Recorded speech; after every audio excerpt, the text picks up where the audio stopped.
Alright, go ahead and create a new track. Software instrument. Go ahead and go down under audio unit modules to Kontakt 3.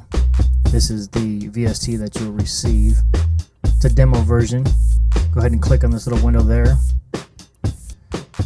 and it will bring up Kontakt's interface. Now you can see here that it says demo timeout.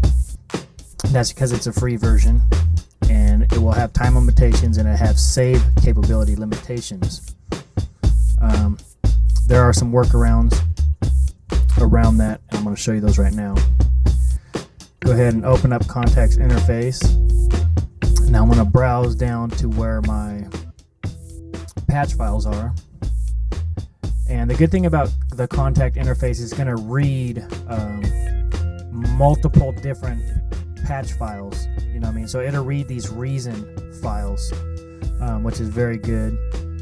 So I'm going to go ahead and go down here to where all my kits are. And for this demonstration, I've selected one out of the quote Triton under Bank C. What you're gonna want to do is make sure that these reason files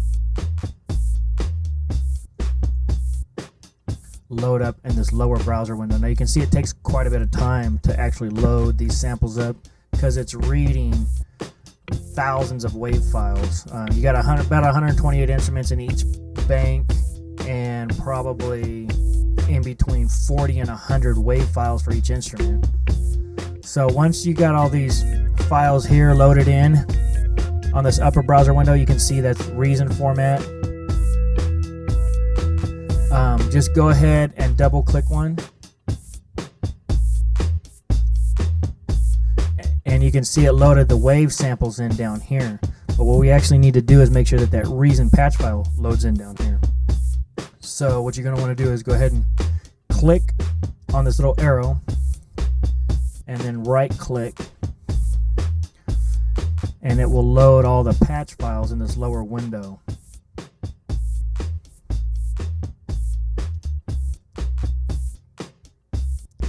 And then just go ahead and go down to your instrument.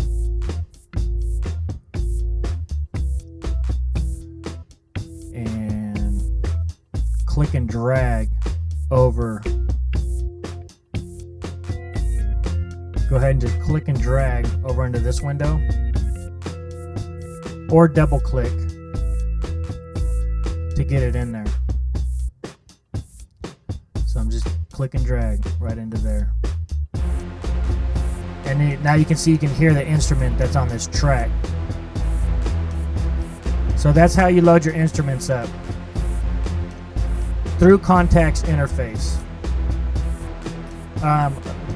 The way around the demo timeout is to just take that MIDI track and bounce it to an audio track, which is actually a very smart thing to do because you're freeing up all your CPU.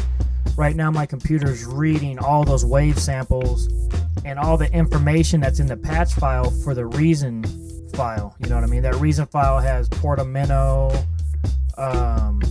envelope, settings, root map, key zone, layers, velocities. There's a lot of different information that Kontakt's reading right now from this reason file. So if I bounce this to an audio track, it's going to free a lot of my RAM up, my memory up on my computer. So GarageBand doesn't have the ability to bounce MIDI to audio. So what you need to do is you need to drag your in locator to the end of your track. Then you need to go up here to your other tracks and mute all of your other tracks. Make sure you mute all those other tracks, and then just go ahead and send your MIDI track into iTunes.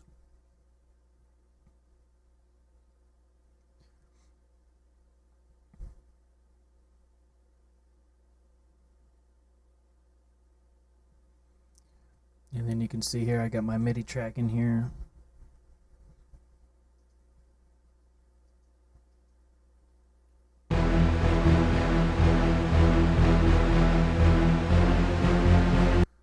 Just go ahead and click and drag that out onto your desktop. and then back into GarageBand.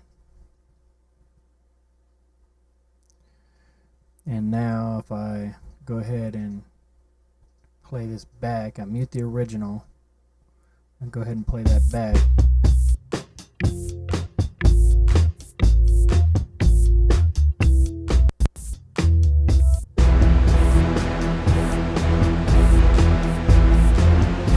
You can see it just, it's the same thing. You know what I mean?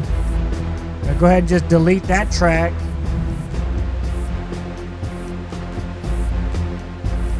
And I got the sound that I was wanting to do, you know what I mean? And now my computer's actually has a lot less processing going on because it's not reading all those WAV files, it's not reading all the information that's in the patch file. And I don't have to keep reloading the patch when it times out. And I can save my song and bring it up and it'll be ready to go. So that's the most efficient way to go about using those keyboards inside a GarageBand. If you want to go ahead and buy Kontakt, you know, it's $200-$400. You won't have the timeouts, and you can open it up with the VST in there. But that's your choice, you know what I mean? Go ahead and, you know, do what you need to do. But I would bounce into audio tracks. It's going to use up a lot less CPU. And that's kind of how you go about using all those in your GarageBand set.